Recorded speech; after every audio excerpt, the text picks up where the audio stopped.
Assalamualaikum warahmatullahi wabarakatuh. Hadirin muslimin dan muslimat, tuan-tuan, puan-puan yang dirahmati Allah dan dikasihi sekalian, alhamdulillah wasyukurulillah. Ya, pertama-tamanya sama-sama kita sentiasa mengucapkan puji dan syukur kehadrat Allah Subhanahu wa taala atas segala nikmat-nikmat kurniaan Allah yang begitu banyak, yang tidak terhitung banyaknya yang dilimpahkan Allah kepada kita. Wa in ta'uddu ni'matallah la tuhsuha.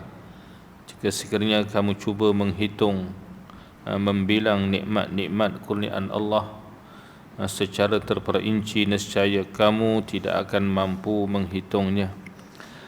Alhamdulillah tuan-tuan, pada subuh ni kita dapat sama lagi setelah tadi kita sama-sama mendirikan salat subuh berjamaah, melaksanakan perintah yang wajib, yang perintah yang datang daripada Allah. Moga-moga segala amal-amal kita ini diterima di sisi Allah Subhanahu wa taala.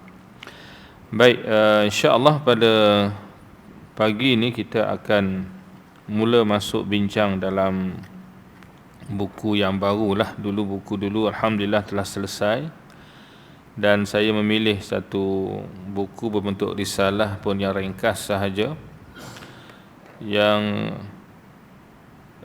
mana dalam buku ni yang asalnya adalah ditulis oleh Dr. Zulkifli Muhammad Al-Bakri, bekas mufti wilayah, yang mana dia berbahas tentang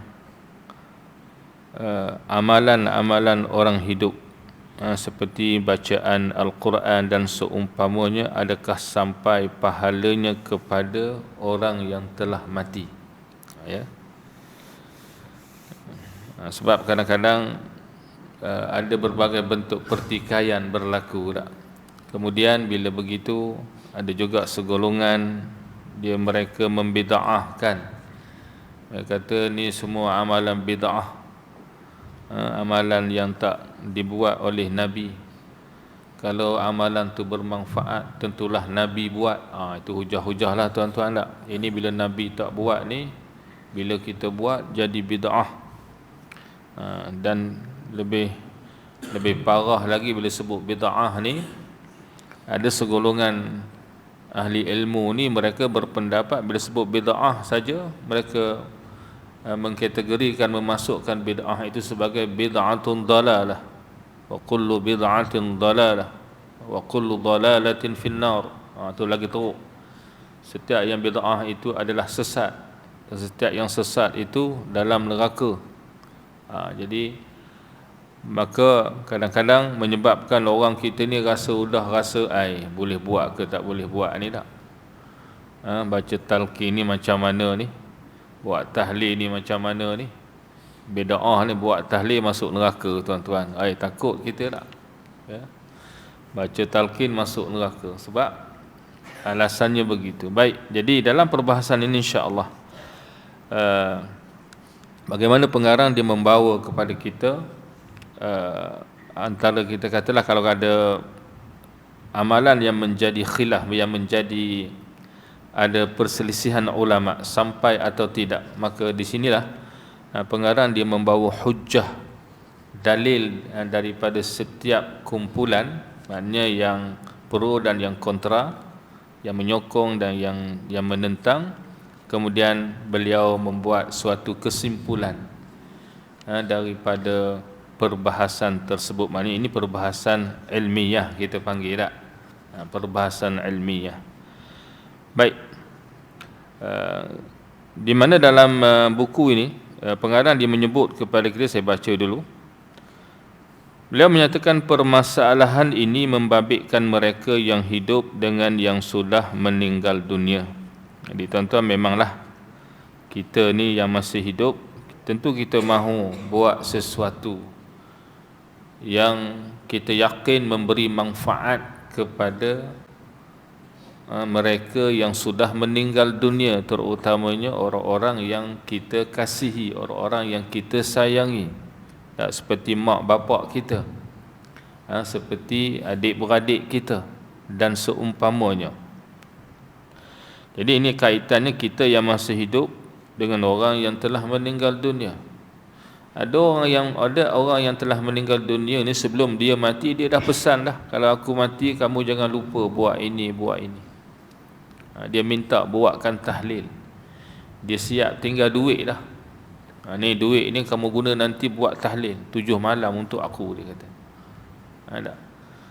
Contohnya kalau di peringkat kita ni, saya ingat ada seorang anak murid, dan Tok Guru, Allah yarham Tok Guru Haji Hamdan, dia pesan Tok Guru, dia kata Tok Guru Haji Hamdan dulu belum dia meninggal, dia pesan pada anak murid dia, kalau aku mati buat ni, duit ada celah-celah kain. Tok Guru orang bagi orang dia, orang sedekah orang hadiah duit dia, balik letak celah kain tu lah. Bila dia meninggal tu, anak dia cari memang banyaklah duitnya tuan-tuan. Dibuatkan, dia pesan suruh buat. Itu Tok Guru pesan dah, kita yang Tok Garu ni tak tahu dah tuan-tuan. Yang Tok Haru ni lah. Begitu maknanya, ada begitu sekali lah maknanya, ada kita kata tindakan ataupun apa-apa yang dibuat oleh orang yang sudah meninggal ni, ataupun kita yang masih hidup ni, tentulah kita mahu buat begitu ya. Perkara yang boleh memberi manfaat kepada orang yang telah meninggal dunia. Justru perkara ini termasuk dalam perkara ghaibi ya. Amalan orang hidup untuk orang mati ini termasuk perkara yang ghaibi, yang gaib, yang tidak boleh dibincangkan dengan logik akal semata-mata. Jadi kita tak boleh guna logik akal semata-mata lah. Macam kita bincang tentang hari kiamat jugalah. Jadi kita tak boleh guna akal semata-mata, dia kena ada dalilnya. Bagi membincangkan masalah ini, dibahaskan perkara yang mencapai kesepakatan di kalangan ulama dan khilaf, di samping dalil-dalil serta hujah-hujah. Di sana tuan-tuan, ada amalan orang hidup yang mencapai, disebut sebagai ijma', kesepakatan semua ulama bahawa amalan ini sampai kepada orang mati. Ya, nanti akan disebutkan apakah amalan-amalan dia. Dan yang keduanya, amalan yang khilaf, berlaku perselisihan di kalangan ulama. Ada ulama kata sampai, ada ulama kata tak sampai. Maka dibawa dalil-dalil serta hujah-hujah. Baik, dalam buku ini dia kata, rangka perbahasan ini dibahagikan kepada beberapa perkara. Pertamanya dalam muqaddimah yang sedang kita baca. Kemudian pengarang dia membawa dalam bab yang kedua perkara hakikat kematian. Yang seterusnya adalah perkara yang menjadi kesepakatan ulama, sampai mana amalan orang hidup sampai kepada orang mati. Kemudian perkara yang menjadi khilaf, perselisihan, dibawa dalil-dalil, kemudian dibuat tarjih. Tarjih ni maknanya dibuat kesimpulan, mana satukah pandangan yang lebih kuat antara dua pandangan yang berbeza. Baik, hakikat kematian. Allah Subhanahu wa taala menceritakan fasal kejadian manusia hingga kematian. Dia kalau kita buka dalam Al-Quran, ada diceritakan manusia ni asalnya adalah keturunan Adam lah. Adam dicipta Allah daripada tanah. Kemudian zuriat keturunan Adam ini, maka permulaan kejadiannya itu adalah mimma immahin, daripada air yang hina. Air yang hina ialah air mani yang di dalamnya ada benih, ada benih, ada sperma. Kalau kita dalam kajian sains dia namakan sperma. Kemudian barulah bermulanya kejadian manusia. Bila benih lelaki dan perempuan ini bertemu dalam rahim isteri tadi, maka berlakulah perubahan 40 hari. Kemudian dalam bentuk mudghah, berbentuk darah, seketul darah 40 hari. Kemudian alaqah mudghatan, kemudian bertukar menjadi seketul daging. Daging bertukar tulang, tulang dibalut daging. Summa ansha'nahu khalqan akhar. Ini ada diceritakan awal kejadian manusia, sehinggalah Allah Ta'ala juga menyebut kullu nafsin dha'iqatul maut, setiap yang bernyawa itu pasti akan menemui mati. Walikulli ummatin ajal, setiap umat itu ada ajal, yakni penghujung masa yang Allah Ta'ala tentukan. Fa idza jaa ajaluhum la yastakhiruna sa'atan wa la yastaqdimun, bila sampai ajal mereka, dah sampai masa, tidak akan dilambatkan walau satu ketika, dan tidak akan dipercepatkan. Sampai ajal tuan-tuan, kita semua ni akan mati. Ini dicerita dalam Al-Quran, baik, dan juga diceritakan dalam hadis-hadis yang begitu banyak yang telah kita bincang dalam buku yang lalu. Segala peringkat ini jelas menggambarkan kebesaran ilahi yang berkuasa penuh terhadap manusia. Jadi perjalanan hidup kita ini daripada awal kejadian sehinggalah saat kita mati, sampailah kita hidup semula tak? Dihidupkan semula. Ini semua menunjukkan betapa hebatnya Allah, betapa berkuasanya Allah, dan Allah Ta'ala berkuasa penuh ke atas kita. Sehingga kita ni tuan-tuan tak tahu bila masa tak kita ni akan mati. Ini rahsia lah, antara rahsia Allah yang Allah Ta'ala tak cerita, iaitulah dirahsiakan tarikh mati kita. Yang lebih takut lagi, yang lebih bimbang, bagaimana keadaan kematian kita itu pun kita tak tahu. Cuma kita boleh usaha ikhtiar tak? Kita boleh usaha ikhtiar, kuatkan iman, kuatkan keazaman. Ya, moga-moga kita mati dalam husnul khatimah. Baik. Sebagaimana yang dimaklumi bahawa asal kejadian manusia daripada tanah, dan ke tanah juga tempat kembalinya, sebagaimana yang dinyatakan oleh Allah Subhanahu wa taala dalam surah Al-Mu'minun ayat 12 hingga 15. A'udzubillahi minasyaitonir rajim. Walaqad khalaqnal insana min sulalatin min tin ثم جعلناه نطفة في قرار مكين ثم خلقنا النطفة علقة فخلقنا المضغة عظاما فكسونا العظام لحما ثم أنشأناه خلقا آخر فتبارك الله أحسن الخالقين ثم إنكم بعد ذلك لميتون. Surah Al-Mu'minun ayat 12 hingga 15, yang bermaksud, dan sesungguhnya kami telah menciptakan manusia dari pati yang berasal dari tanah. Kemudian kami jadikan pati itu setitis air benih pada penetapan yang kukuh. Ya, pati yang berasal dari tanah, sebab manusia ni semua makanan kita ini adalah bersumberkan daripada tanah dan air. Ya, daripada tanah dan air, tumbuh-tumbuhan, sayur-sayuran, buah-buahan, apa semua tu. Dan begitu juga binatang-binatang yang kita makan pun, lembu, ayam, itik, semua tu tuan-tuan pun dia makan daripada makanan yang bersumberkan tanah dan air. Kemudian benih itu Allah sebut diletakkan pada satu tempat yang kukuh, yakni di dalam rahim seorang ibu tadi tak. Kemudian kami ciptakan air benih itu menjadi sebuku darah beku. Bila bertemu dua benih ni, benih laki perempuan, dia akan bertukar menjadi seketul darah yang beku. Sebab tu kadang-kadang kalau orang perempuan tu, kalau dia keguguran pada waktu itu, keluar ketul-ketul darah tak? Itu masih peringkat awal lah. Lalu kami ciptakan darah beku itu menjadi seketul daging. Kemudian darah beku bertukar menjadi seketul daging.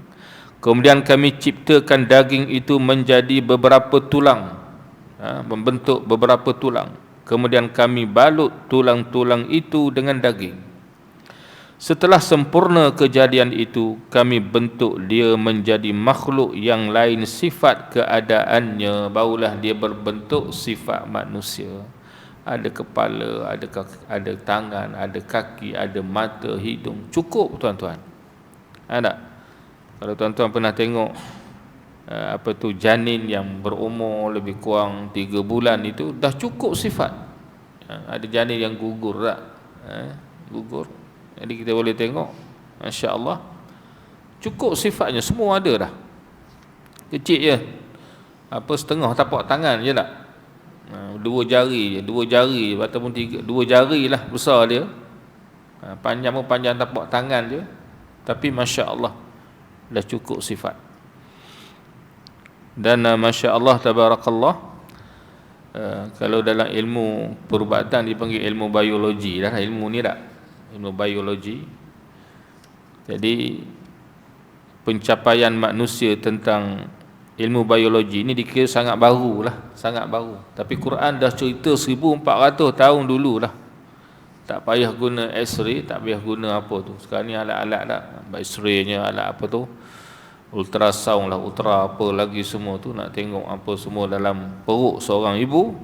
Bila mereka membuat kajian dan mereka boleh rakam semua ni, jadi terbuktilah apa yang Al-Quran cerita itu adalah benar. Jadi Quran tak cerita pula berapa lama datang hadis Nabi cerita 40 hari begini, 40 hari begini, berubah. Setiap 40 hari itu berubah. Daripada mani, daripada seketul darah, seketul daging itu berubah 40 hari, 40 hari. Itu pun fakta yang tepat. Itu pun fakta. Sebab tu tak pelik bila manusia yang buat kajian ni, kemudian dia jumpa pula fakta ni dalam Quran dan hadis, ada yang terus menyatakan iman mereka, beriman kepada Allah. Sebab mereka ni baru jumpa, maknanya berasa hebat dah jumpa ni. Tak, dengan kajian, dengan alat-alat yang canggih. Tapi Quran dah cerita lama dah. Sebab apa Quran boleh cerita? Sebab Allah lah Tuhan yang Maha Pencipta lah.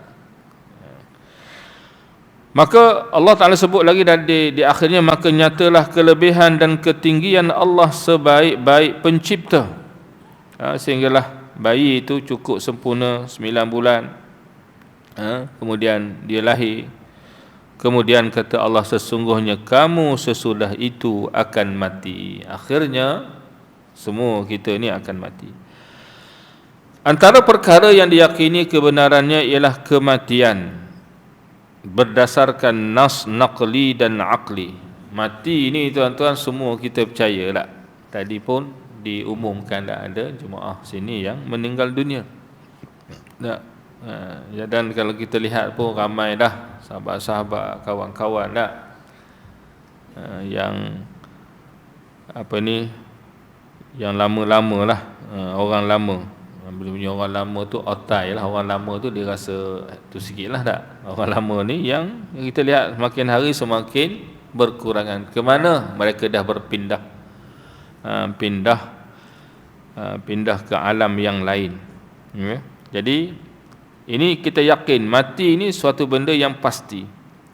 Ini kerana perjalanan hidup manusia daripada alam arwah kepada alam janin, seterusnya alam dunia, kemudian alam barzakh, dan berkesudahan dengan alam akhirat, sama ada ke syurga, sama ada ke syurga yakni kepada mereka yang beriman dan beramal dengan amal yang soleh, atau ke neraka bagi yang kufur dan mengerjakan maksiat.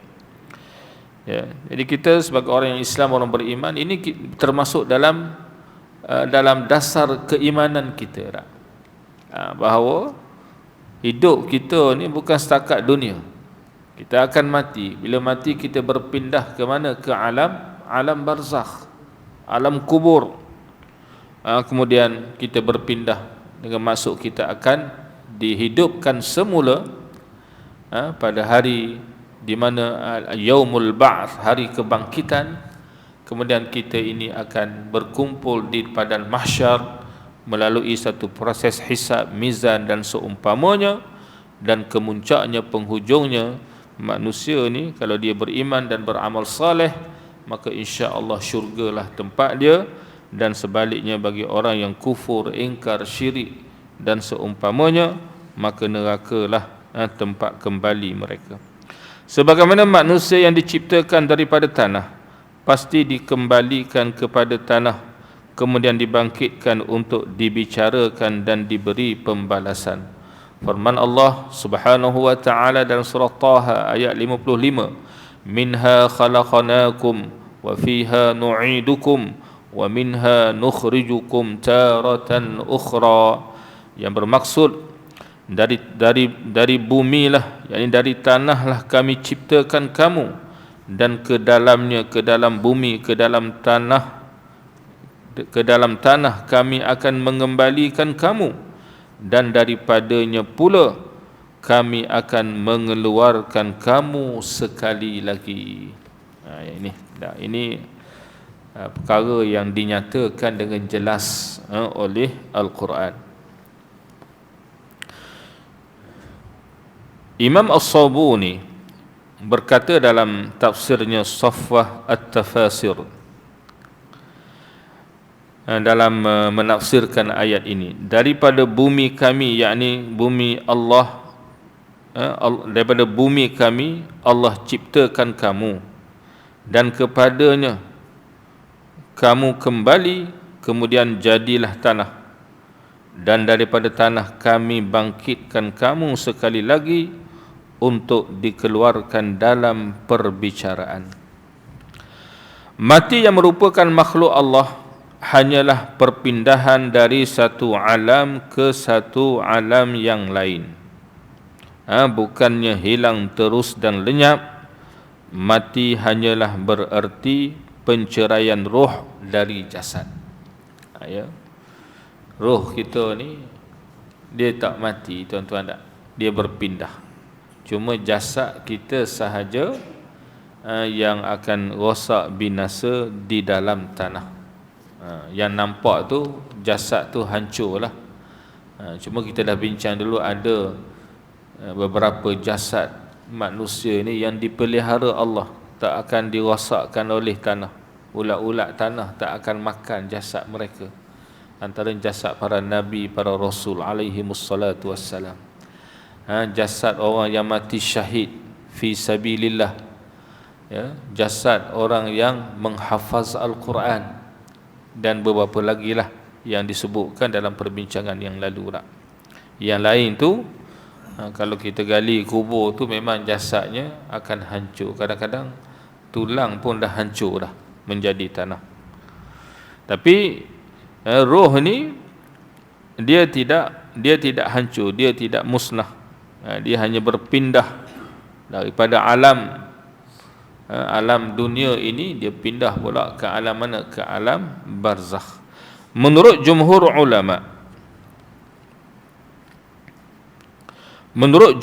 ulama ilmu kalam.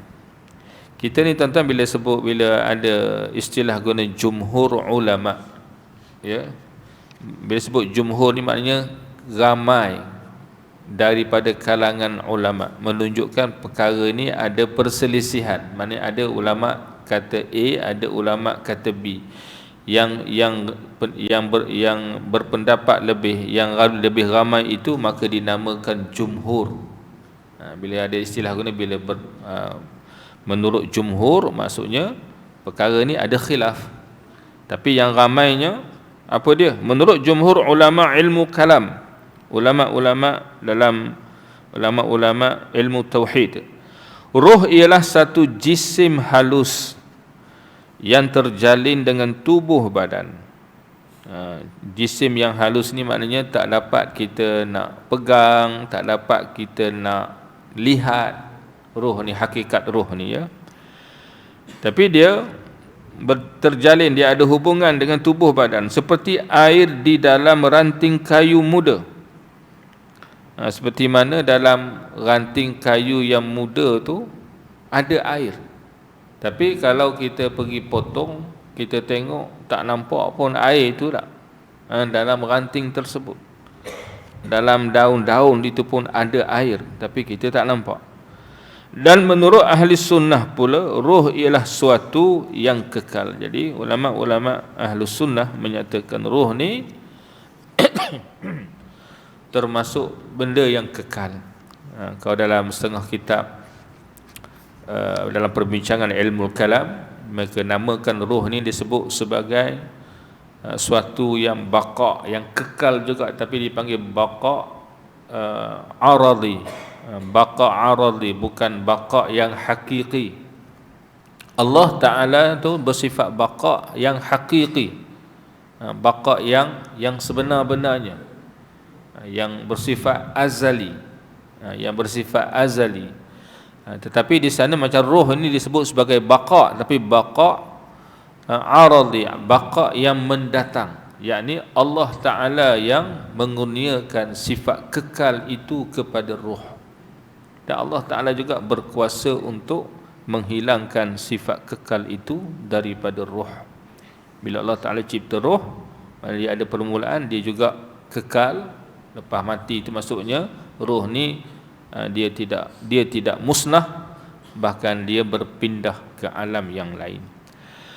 Firman Allah Subhanahu wa taala dalam surah Az-Zumar ayat 42, Allahu yatawaffal anfusa hina mautiha wallati lam tamut fi manamiha فيمسك التي قضى عليها الموت ويرسل الأخرى إلى أجل مسمى إن في ذلك لآيات لقوم يتفكرون.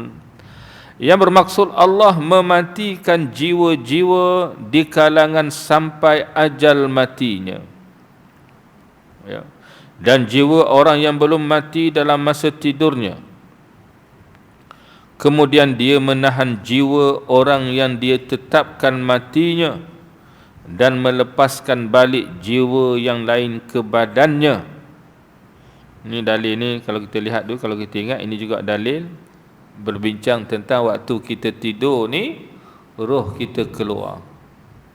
Dia keluar.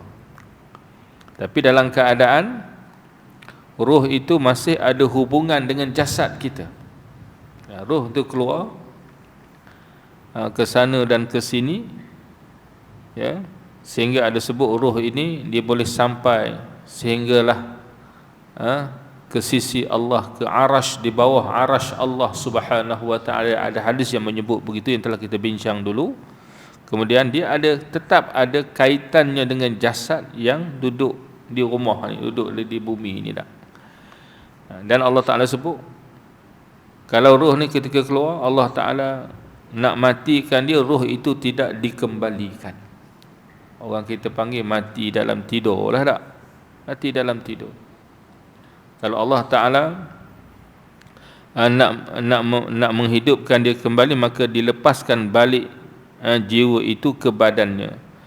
Maknanya dia akan hidup. Mati, maknanya dia tidur, jaga lagi. Macam kita lah semalam tidur tak? Pagi ni Alhamdulillah jaga lagi, sehingga sampai ajalnya yang ditentukan. Sehinggalah sampai ajal kita masing-masing. Sesungguhnya yang demikian itu mengandungi tanda-tanda yang membuktikan kekuasaan Allah bagi kaum yang berfikir, yakni untuk memahaminya. Jadi kalau kita fikir, kita kaji, kita meneliti dengan lebih mendalam, itulah hakikat yang dialami oleh kita pada setiap hari, termasuklah sewaktu kita tidur. Sebab orang tidur ni tuan-tuan, ada satu jenis tidur orang panggil tidur mati. Orang Perak tu tidur mampu je tak? Tidur tu tidur sungguh. Tak, kawan tu sepak pun, tampar pun tidur lagi. Ataupun orang Perak panggil meroloh lah, tak? Meroloh tuan-tuan, meroloh sungguh, tidur mati. Ada orang macam tu lah, tak sedar, seolah-olah tak ada roh, tapi duk berdengkur lah juga ya. Baik, itu selesai. Dalam mukaddimah dia disebut tentang hakikat kematian. Dia cerita tentang bagaimana ialah asal awal kejadian kita, sehinggalah bagaimana Allah Ta'ala tetapkan tuan-tuan dan puan-puan, tiba ajal, tiba masa kita semua ni akan mati. Ruh kita ini akan berpisah daripada jasad dan dia tidak dibenarkan lagi nak kembali ke dalam jasad di dunia ini. Ada. Baik, ambil sedikit masa lagi dalam bab yang ketiga ni, pahala amalan yang disepakati oleh ulama sampai kepada si mati. Ya.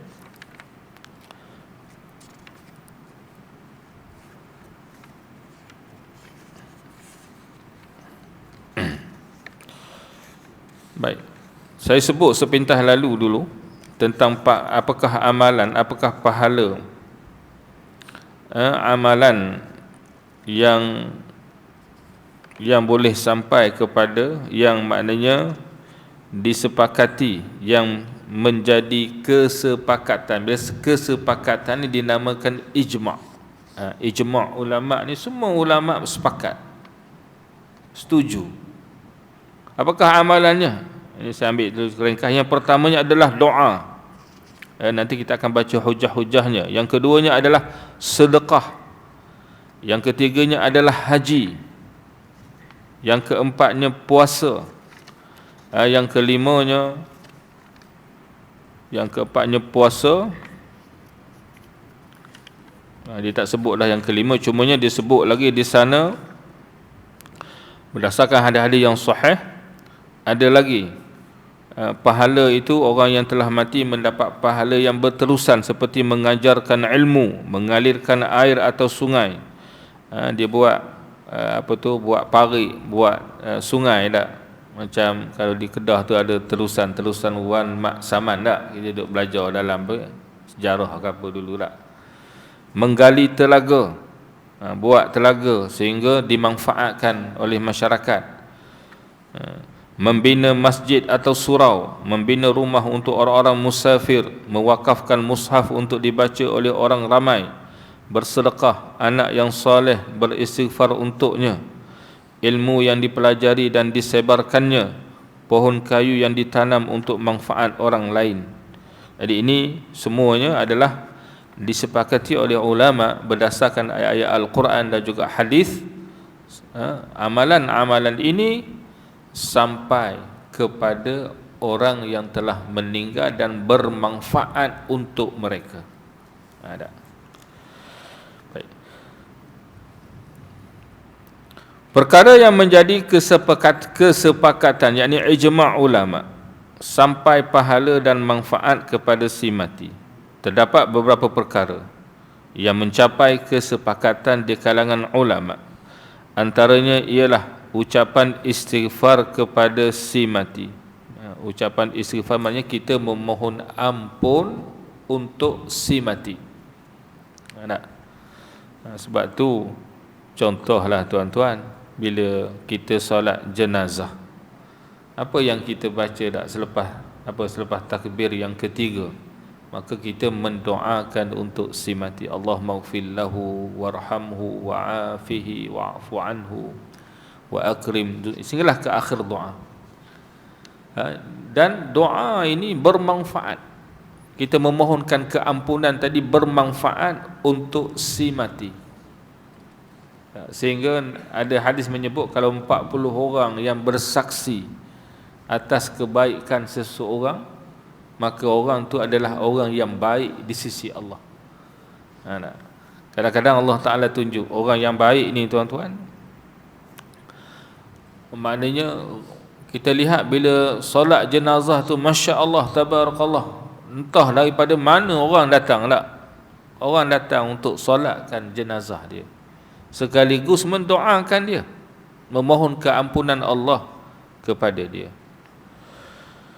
Dan macam istighfar ni lah termasuklah istighfar anak-anak kepada bapa, kepada mak ayah dia. Ya. Wa waladun salihun yad'ulah, anak yang saleh yang mendoakan ibu bapa dia, bermanfaat. Jadi tuan-tuan, kita janganlah rasa berat untuk memohon keampunan Allah untuk mak ayah kita. InsyaAllah kalau itu jadi amalan kita, InsyaAllah tuan-tuan, bila kita pun dah mati, InsyaAllah anak-anak kita ni akan buat perkara yang sama. Allah Ta'ala akan ilhamkan anak-anak kita pula buat perkara yang sama kepada kita, insya-Allah. Bersedekah, Ini termasuk doa dan juga sebahagian ibadah-ibadah khusus seperti haji, puasa dan zakat. Kesemuanya ini adalah berdasarkan kepada nas yang sahih. Baik, yang pertama adalah doa. Ini dalil, dibawa dalil bahawa doa istighfar, doa ni sampai kepada manfaatnya kepada si mati. Firman Allah Subhanahu wa taala dalam surah Al-Hasyr ayat 10. A'udzubillahi minasyaitonir rajim. وَالَّذِينَ جَاءُوا مِن بَعْدِهِمْ يَقُولُونَ رَبَّنَا اغْفِرْ لَنَا وَلِإِخْوَانِنَا الَّذِينَ سَبَقُونَا بِالْإِيمَانِ. Ia bermaksud, dan orang-orang yang datang sesudah mereka, yakni Muhajirin dan Ansar. Sesudah orang Muhajirin dan Ansar ini, mana orang Islam yang datang selepas orang Muhajirin dan Ansar ini telah meninggal dunia, lalu mereka berdoa, wahai Tuhan kami, ampunkanlah kami dan saudara-saudara kami yang beriman terlebih dahulu daripada kami. Ada disebut doa tu, Allah Ta'ala sebut bukan setakat doa kepada diri sendiri, Rabbana ighfir lana, tapi Allah Ta'ala juga menyebut wali ikhwanina allazina sabaquna bil iman, dan untuk saudara-saudara kami yang beriman yang terlebih dahulu meninggal daripada kami. Kalaulah doa ni tidak bermanfaat, tentulah tidak disyariatkan. Itu ulasan ya tak? Ya. Kalau tak bermanfaat, Allah Ta'ala tak perintah pun, tak syariatkan pun, tidak menggalakkan pun untuk didoakan. Tapi disebut dalam Al-Quran. Begitu juga dalam surah Muhammad ayat 19. Wastaghfir lidzambika walil mu'minina wal mu'minat. Yang bermaksud, dan mohonlah keampunan bagi dosamu dan bagi dosa orang-orang mukmin lelaki dan perempuan. Tu bila minta ampun tu bagi dosa kamu dan dosa orang-orang Islam lelaki dan perempuan. Tak. Setengah Tok Guru dia sebut, tuan-tuan, kalau dalam rukun khutbah, tak, rukun khutbah ada berapa rukun semua? 4 ke 5 tak? Jadi antara rukun khutbah, kalau tu imam tak baca, tu khatib tak baca, tak sah khutbah dia, tuan-tuan. Tak, dia kena ulang balik khutbah, iaitulah mendoakan muslimin dan muslimat. Kena baca. Itu makna. Dan maka di situ juga kita melihat bagaimana kalaulah mendoakan muslimin dan muslimat itu tidak bermanfaat, kenapa dia menjadi salah satu rukun daripada rukun-rukun khutbah Jumaat, yang kalau tak baca tak sah. Ada. Maknanya menunjukkan bermanfaat doa kepada orang-orang mukmin mukminat yang telah meninggal dunia. Imam Asy-Syafi'i rahimahullah berkata, telah sampai kepadaku keterangan dari orang yang lebih dahulu daripadaku, bahawa ia menyuruh kita duduk di perkarangan kubur setelah si mayat dikebumikan, yang lamanya seperti lamanya proses penyembelihan unta dan pembahagian dagingnya. Tu Imam Syafi'i sebut begitu tak? Dalam dan di sini dia buat mana dalil dia? Ya, dalam nota kaki ni yang saya baca disebut ini merujuk kepada hadis Amr ibn al-As, radhiyallahu anhu, yang terdapat dalam Sahih Muslim sebagaimana berikut. Ini hadis Amr ibn al-As, dia sebut apa? Dia kata, maka apabila aku mati, janganlah dihadiri oleh wanita yang dibayar untuk meratapi jenazahku.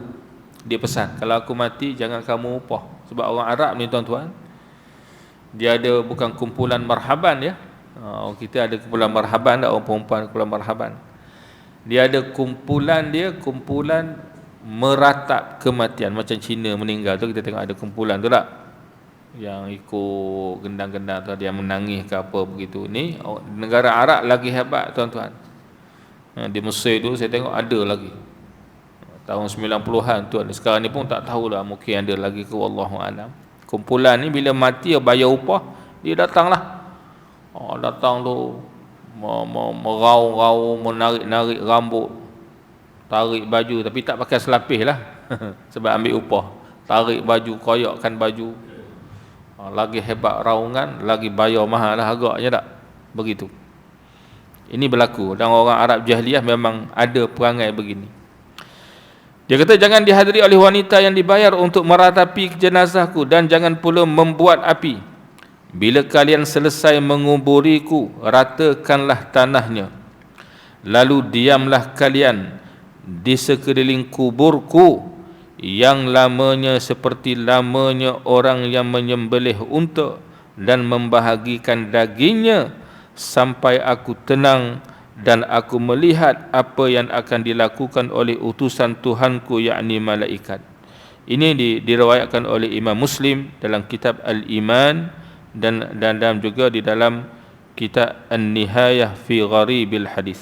Maknanya kalau kita buka dalam Sahih Muslim, dalam kitab, dalam bab Al-Iman, ada disebutkan pesanan Sayyidina Amr ibn al-As. Jadi tuan-tuan, dia, kalau inilah pesanan seorang sahabat, sahabat pesan macam tu tak? Duduk lama kat kubur, duduk lama. Bukan duduk saja-sajalah tuan-tuan tak? Tapi duduk tu maknanya mendoakan dia.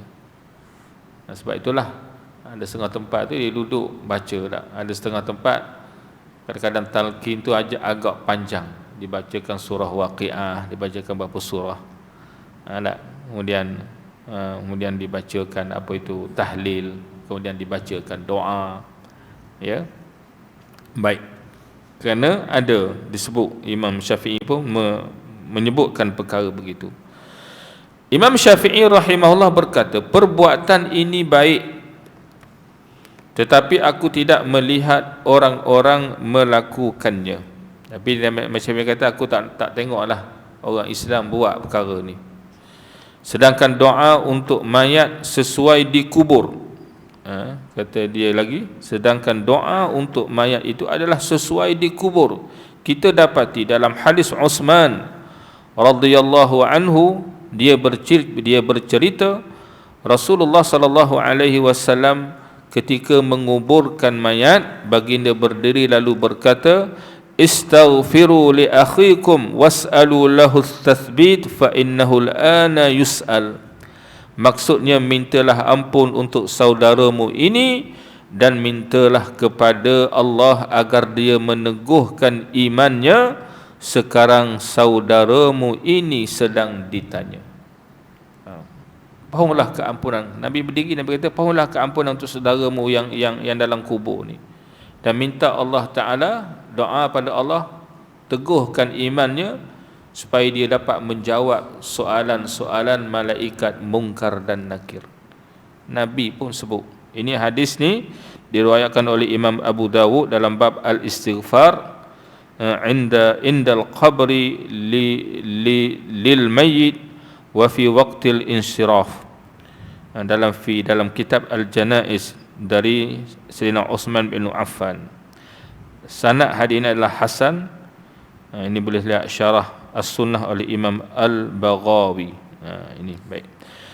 Yang terakhir, Imam Ahmad bin Hanbal rahimahullah pernah ditanya tentang berdiri di sisi kubur setelah si mayat dimakamkan, untuk kemudian si mayat tersebut didoakan. Ia menjawab, itu tidaklah mengapa, yakni itu perkara yang diperbolehkan.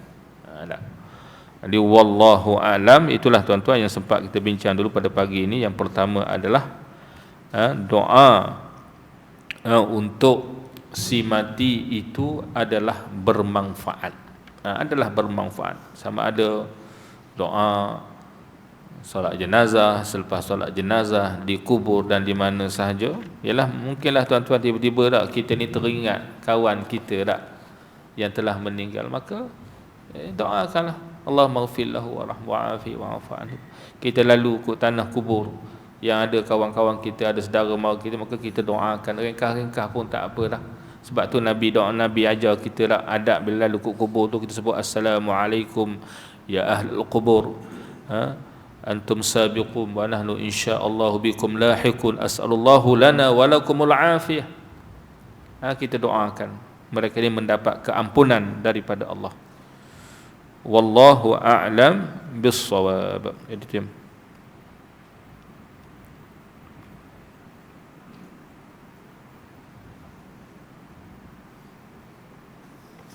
Baik, itulah yang sempat kita bincang dan insya-Allah kita akan sambung di dalam pertemuan yang akan datang.